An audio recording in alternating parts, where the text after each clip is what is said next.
Valerie Morris, welcome to the Apollo Papyrus podcast. Hey, thanks so much for having me.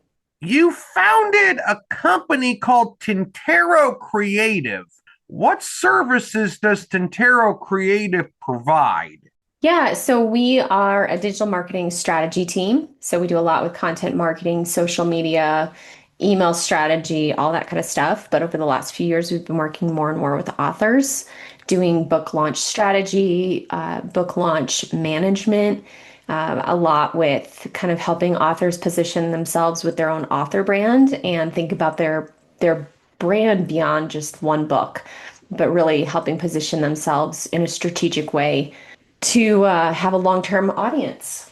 You've written a nonfiction book titled We're All Ears. Without spoiling too much about We're All Ears, what is your nonfiction book about? Yeah, so We're All Ears is all about cutting through the noise and getting people to actually pay attention to you online. So it is a culmination of 15 plus years of working in the digital marketing space, working with clients to do just that. And as different trends and algorithms change, it's all about getting back to the basics of things that are going to stay universal, especially now today as AI kind of infiltrates our world more and more by the second. There's a lot of these tried and true principles in this that, you know, as much as AI might change things, there's common principles that continue to kind of stand out that allow you to really connect with your audience and get the exposure that you're looking for. So after working with clients for so many years, I got to the point where I said, you know what? I need to write a book about this. I need to put all of these thoughts and insights into one common place, and that's what the We're All Ears book is all about. How long did it take you to write We're All Ears? Well, I'm often the cobbler with no shoes, meaning that I put my client work ahead of my own. So it probably took way longer than it needed to. It probably took me about a year to actually write the book, and then a solid 6 months or so of the publishing, editing, formatting, all of that stuff that goes into place to actually get your book into existence. And then coincidingly, I was also working on how do we promote the book and plan a launch for the book that is going to be strategic. That's one piece that I see a lot of authors kind of forgetting about is the actual promotion of the book. They're so focused on just getting the book in hand. And so that's one thing that if you are listening to this and thinking about writing a book yourself, my biggest advice is to give yourself plenty of time because there's a lot that goes into it. The cover of We're All Ears, which is the only part of the book I've actually seen, depicts a dog. Is that your pet, or if not, how did your cover come about? Yeah, well, I am a dog lover. I had, at the time when I wrote the book, I had three dogs, down to two at the moment. But we're a border collie family here, so we have dogs that have bionic ears that stick straight up. But so this one, this Basset Hound that's on my cover is not my dog per se, but the dog resonated with people a lot. And just Basset Hounds are known for having the ginormous ears. I tested a lot of my cover ideas to my network and surveyed my network to see which cover resonated the most with people. So part of this is I'm a dog person, cute, it's fun, but also part of it was this was the cover that won out in the surveys, hands down, compared to any of the other cover designs that my designer had come up with. So it felt like the obvious one to move forward with. And honestly, it's become a nice, easy, thematic kind of mascot for the book, if you will. I found some cute shoes that have Basset Hounds on them, and I've been able to find some other cute swag that has the Basset Hound, and it's just a fun discussion starter. And so yeah, but I highly recommend if you're thinking about a book cover to split test and get some surveys from the people in your network. What are the easiest and hardest aspects of writing a nonfiction book for you? I think One of the easiest things I found is I think very structured in the sense that I will build out a table of contents as I'm writing it and kind of create an outline for the book before I really dig too far into it. That just gives me some structure and helps me visualize that there's enough content to justify it being a true book. And so that's been helpful for me. And one of the ways where it's been felt very easy. If I make an outline, I can then go flesh out each chapter of that outline to kind of organize all of my thoughts. The hardest piece for me is not getting stuck in the fact that you can move different parts of your book around.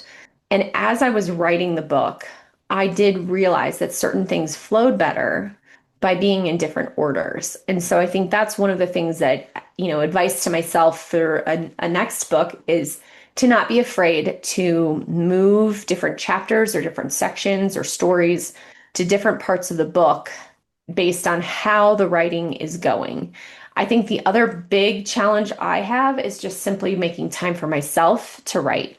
Whenever it's my own project, like I said before, I don't always prioritize my own stuff. So making it really a protected time to work on my stuff is probably the biggest challenge I have, whether it's nonfiction or any other type of writing.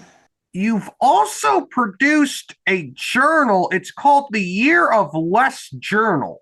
How does one use the journal you've written, and how can using it improve one's own life? Yeah, so that was another passion project and also an experiment in the self-publishing space. So I'm a big fan of testing out and kind of doing the work yourself to see what's involved with it. That journal has been a passion project just of mine around minimalism, simple living, sustainability, and it's really meant to be a tool to allow people to simplify their life, get focused, and on a regular daily, weekly basis focus back on the values that really drive you. Is your nonfiction book and your journal both of those independently published, or did you use different publishing methods for each of your books? Those are both run as a self-published endeavor. However, the We're All Ears was done under the arm of our publishing company, Mojo Publishing, which has published a couple of books, myself and my husband's. We did that for a few reasons from a tax perspective in conjunction with advice from my CPA, because I am not an expert at tax law and all that. But then it was a project that was done under that arm, and that also allowed us to put the ISB numbers and the branding of a publishing company alongside the book as well. So that's one thing that I've seen a lot of authors do over the years is kind of set up their own publishing company that can publish the book and help give your book a little bit more of the perception of being not just a self-published book, even though that's so much more common these days. Now I'm going to get into some book marketing related questions. What are some key questions authors should ask if and when they're considering going the self-publishing route for their books? So I think some of the biggest things that people need to kind of be have on their mind is, are they planning on managing the process themselves, or do they need to hire somebody who knows the process, who can act as almost like a project manager for their self-published project? That person will help them find editors, formatting, support, cover designers, all of that. If you're going to manage finding those individual players yourself, just make sure that you're doing the education and research to find out exactly who you need to bring into the picture. However, if you hire a publishing company that just does the work for you and you keep the royalties, or you hire somebody like myself who's an independent individual who can just walk you through the process and do some of those isolated activities for you, or more importantly, tell you here's what to do and when. That is going to be an important distinction and will also help drive the timeline, the focus, your budget, you'll have an idea of what to expect coming forward. But make that decision up front. And if you are considering working with a hybrid or a smaller publishing house, there are many publishers out there who still take royalties. And so get very clear about how you will be paid and what you will be paid. But more and more, I'm also coming across publishers that literally just help you with the publishing activities. You pay them for their work, but you keep all the royalties. And so you're essentially self-publishing, but with the support of a team. And it allows you to kind of take that heavy burden off your shoulders without you being kind of tied to them for the rest of your life. What are some basic marketing principles that authors should understand? Because marketing requires a completely different skill set than actually writing a book. One of the biggest things that I have about, one of the biggest things that I see authors kind of stumbling over is they forget to come from behind their writing. A lot of them are much more comfortable to sit on their computer writing or at a desk writing, and they don't want to get in front of the camera. They don't want to promote their book. But the reality is that an author is the face of their book. They are the brand. The book is a product of that brand. And so one of the biggest things is just to shift that mental perspective to understand that you really can't hide behind your book. I know ghost writing is a thing and pen names are a thing, but the authors that are successful, they have a presence on social media, they have an email following, they have a community around them, their books and their writing, and people want to be part of that author's story, not just part of the one book that they are putting out. So if you can shift that perspective to see that what you are actually creating is not just one book, but it is a bigger picture of where you are center, your values, your tone, your expertise, all of that is something that people are going to be drawn to. And so the day-to-day in between when your book or your books, plural, come out is very, very important for the author brand. And while it's very nice and comfortable to stay behind your computer, the more you can showcase the behind the scenes and take people along for the journey in between a published piece can be very, very effective. How should an author choose what platforms to build his or her online and or social media presence on? When it comes to building your presence online, and this is one of the things that I talk about in my book, We're All Ears, the platforms change constantly. The algorithms change constantly. User behavior is changing. The main platform that, millennials or Gen Z were on 10 years ago is probably different than what we're looking at today. New platforms come on the scene on a regular basis. And so it can feel very overwhelming to say, you need to prescriptively do X, Y, Z, because the reality is it's really based on your audience. Where is your audience hanging out? And that's one of the biggest things that you is hard for people because emotionally you might say, well, I don't love TikTok. But if your audience is primarily over on TikTok, you are missing out on reaching your target demographic of people. However, if your target is baby boomer grandmas who love to read fiction because they're retired and they've got plenty of time, Facebook and Facebook groups might be great for your audience. And so that's where you can focus your attention. But I think getting clear on where your audience is, who they are, that will help you determine what is worth the effort. A lot of people get hung up on wanting to be everywhere all at once, and that's nearly impossible in today's world. You would literally spend your whole day creating content for social media if you were everywhere all at once. So pick your top one or two places where your audience lives and focus your attention there. And then as you expand your capacity, you get more comfortable, you learn what works, what doesn't with your audience, Then you can think about expanding to other platforms.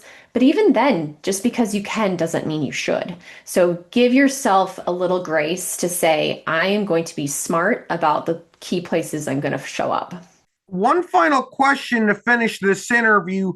What are three of the biggest mistakes that authors, particularly self-published authors, but it might apply to other authors as well, make when launching a book, and how can authors avoid making each of those mistakes? Yeah, so the one big mistake that comes to mind is not allowing enough time.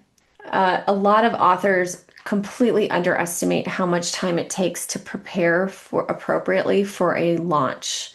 And I've seen many authors that as soon as their book is in print, they do a quick post on social media.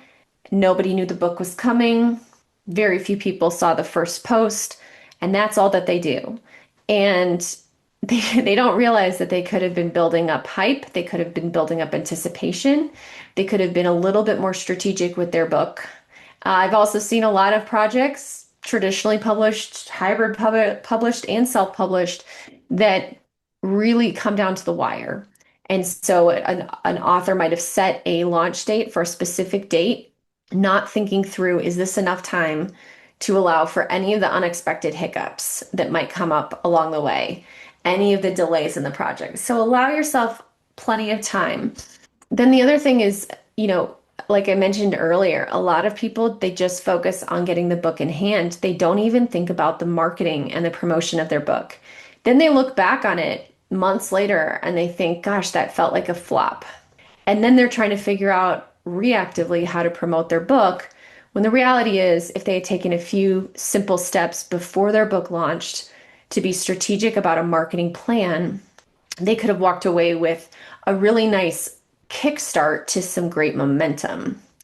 Another big mistake I see is that people they spread out a lot of the attention.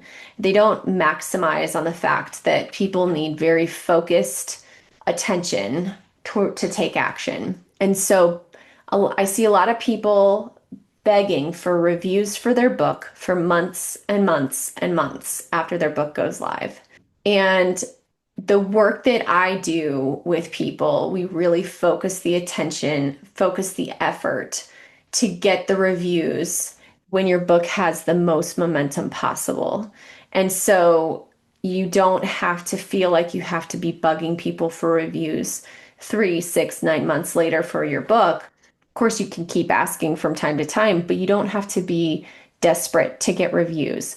And getting reviews, in my opinion, is a really important thing to do because it's social proof for your book, for the lifetime of your book, that it's worth a stranger's attention to check out, to spend money on, to spend their time on, to read. So focusing on reviews is so incredibly important, and especially as early on in the process as you can, so that way you can get the most life out of those reviews in the long run. Valerie, thank you for appearing on the Apollo Papyrus podcast. You were an insightful guest to interview. Thanks so much for having me.